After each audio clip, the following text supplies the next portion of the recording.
chorus together.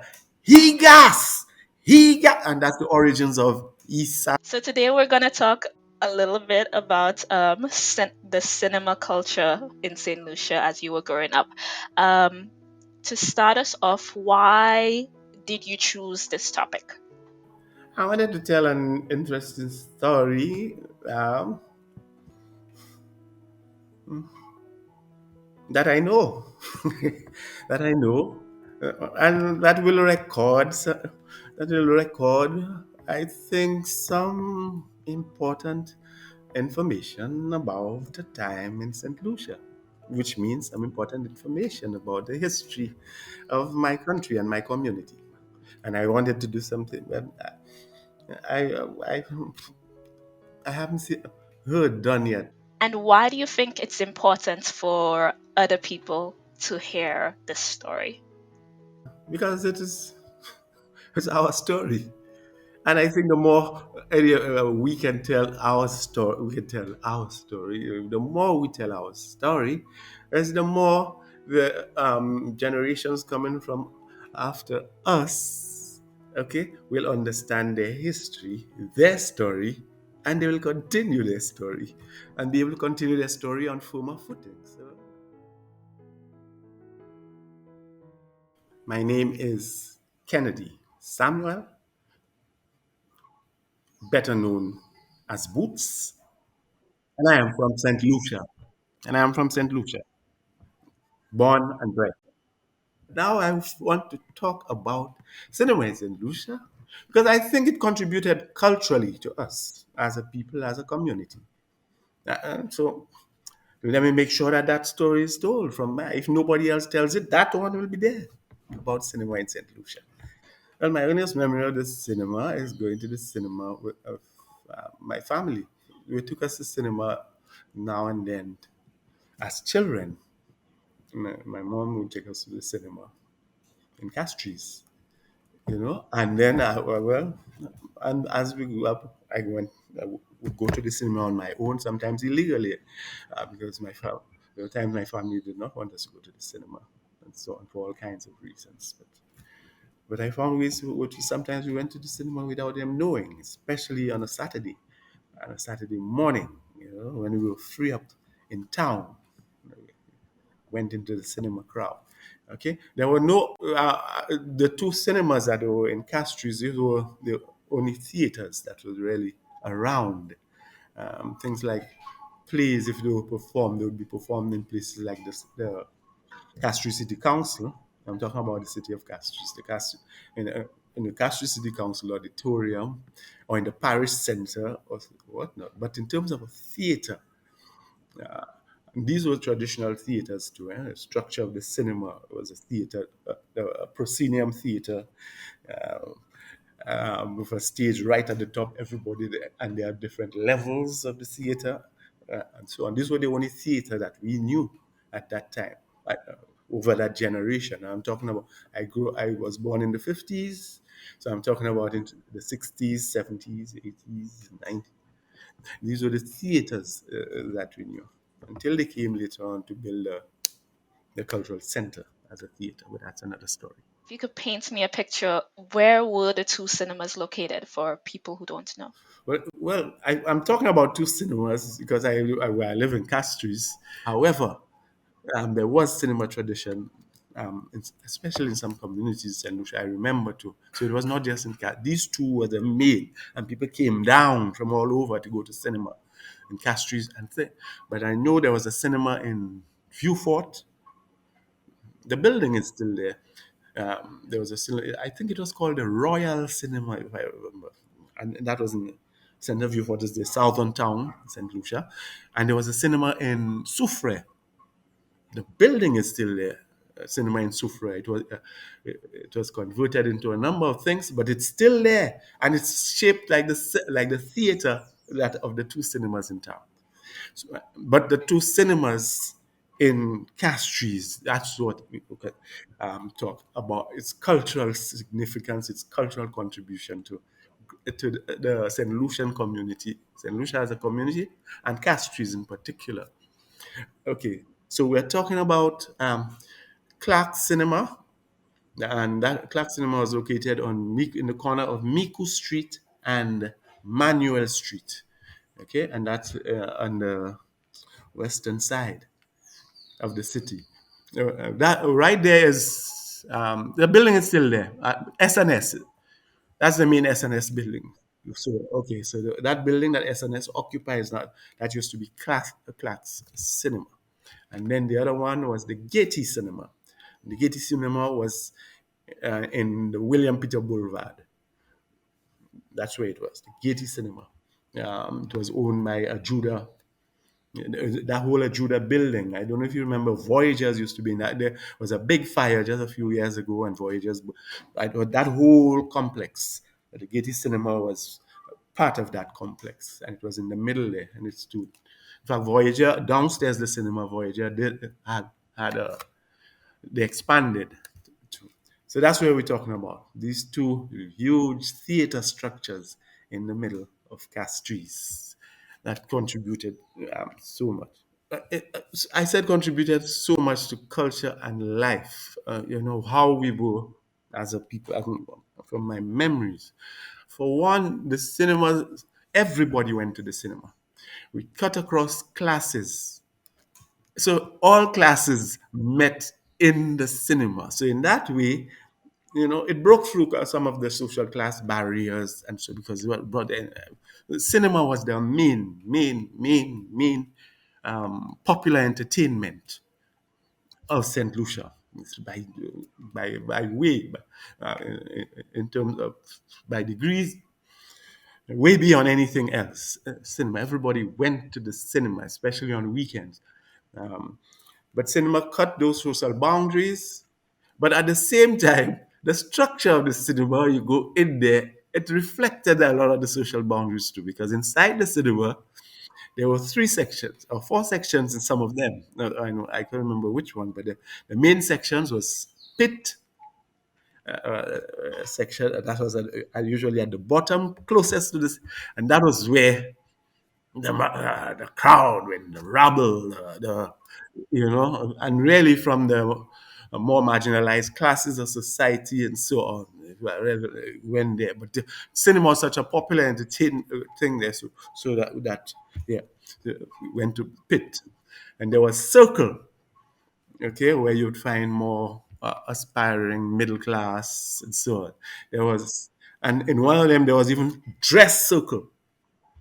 So even dress circle, and you pay different prices, and even dress circle, you would see, people would say that people that fight in class, yeah, they still out there, but they play, so they will all sit in the class at the back there, or maybe people that were more lovers and so on wanted to do more than things, so they would find in the back there. That was in dress circle and circle, and then above there was what you call balcony. Okay, and if you can think of the opera houses and so on, you can think of all this. So there was balcony, and then there were, and so that's where people with money and so on go. Or if one time you have a real special date that you can find and scrunt and get the money, and hide from your friends, you go to balcony. But even in balcony, you're separated to box, and box was the ultimate.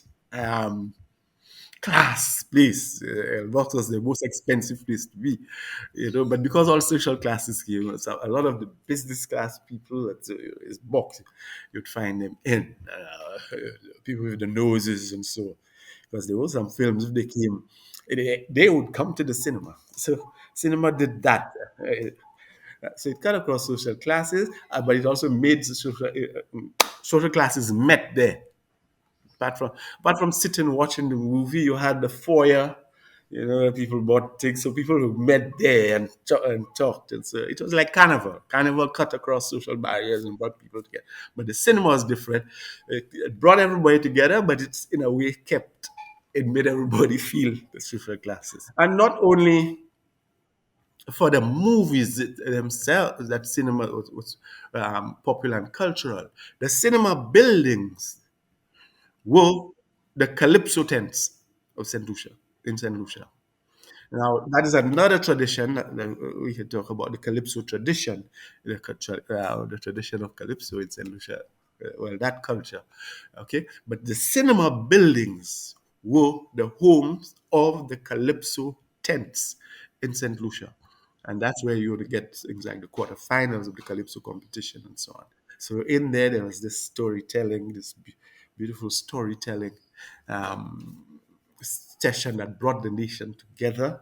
And it was really the voice of ordinary people, marginalized people. That was what Calypso was. But it became the most powerful voice at that time in Carnival time.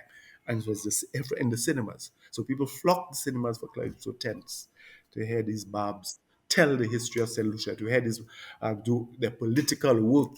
So, yeah. And since the cinemas had, Castries had nightlife. Castries had a lot of nightlife because of the cinemas too. Okay, because people were out and being out on the road and so on. People that came down to go to cinema in the night would come down from the rural areas, and as I told you, they would walk around the city, passing the time. They would showcase. We would call that showcasing before cinema time reach at 8:30. They walk around and look inside the showcases and see what, and that was a nice outdoor line with your partner who is walking since or your children and pointing at the different things in the showcase, whatever. And Castries was this was a very social city, and the cinema contributed to that, and a community in a sense too, because we were all doing the same. We went to the cinema, and and people came down from far and wide to go to the cinema. Some things that stand out about the cinema is peanuts. Is peanuts. There were all these vendors, so people made I mean, now we see cinemas where you only people inside that sells is only what they sell inside and so on. The cinema in Castries, because of the life it made for people in Castries, there was economic life for vendors, ordinary people from some of the more from Fulasho. They had trays outside the cinema, and one of the most popular things they sold were peanuts, freshly parched peanuts, a bag of that, and everybody inside that bag of peanuts, and people are the same way people eat popcorn in cinemas right now. We ate peanuts, cracked peanuts, yeah, peel them and thing, and drop all the things on the ground. Yeah, yeah. Drop everything, bag and everywhere. Drink your peanuts, you just drop it. So by the time a movie is finished and people go out, you can imagine that cinema with peanut shells and plastic bags on the, and so on the days like New Year. Remember I told you, remember that New Year's and Christmas, there were intensive cinema activities for the whole day. They had, at that hour that plane, like about six or seven movies for the whole day, and people chose it.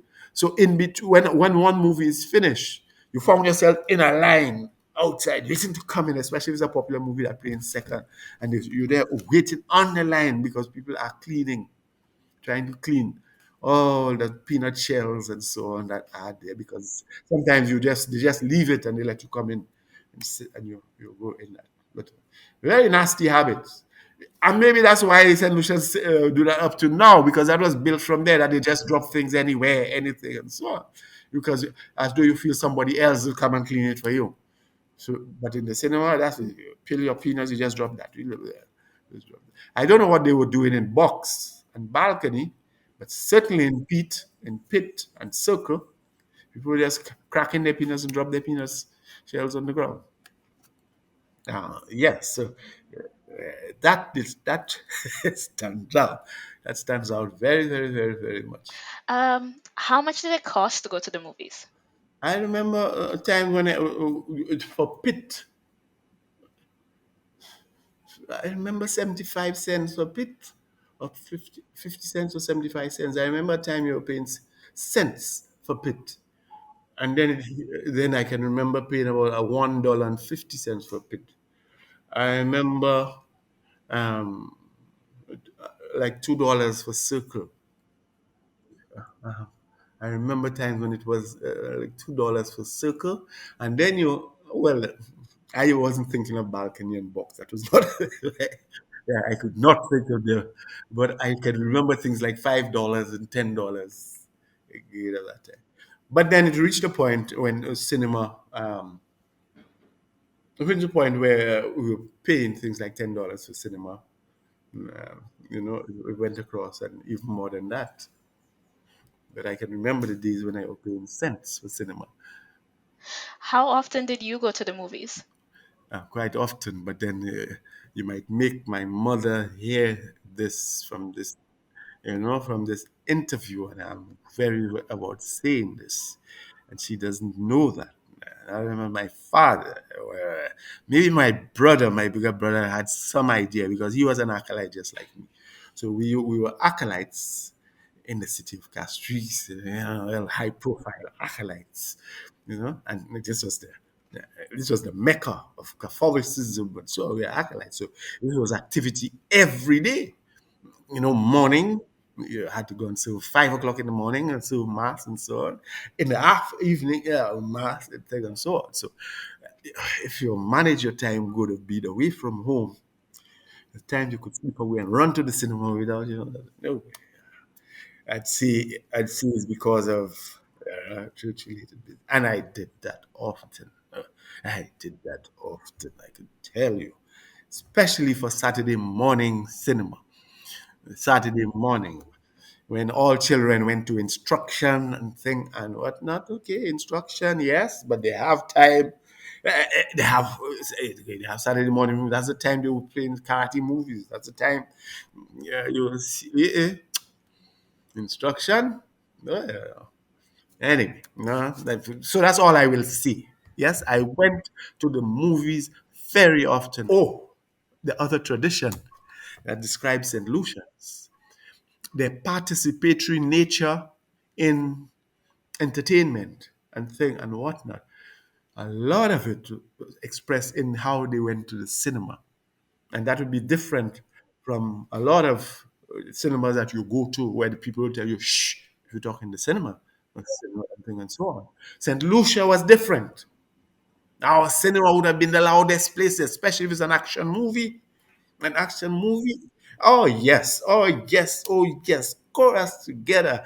He gas, and that's the origins of Isalop. It was obscene language at that time, but in the cinema, no. When you're feeling get with the hero and somebody's getting the comeuppance, you can be as high class as you want. You will curse at that time, and he got. If Muhammad Ali is there watching a movie with Muhammad Ali putting a punch on somebody, oh, that developed. And so they had a St. Lucian way of viewing of thing in entertainment. In fact, that went across into into the Calypso tents that I told you. That's how And a calypso. If you ever go to a calypso tent in Saint Lucia, it's a different experience. You better because you will get there is hassle, the engagement between audience and thing and so on. It's just a phenomenal, a different kind of show. But a lot of that came from the cinema tradition too.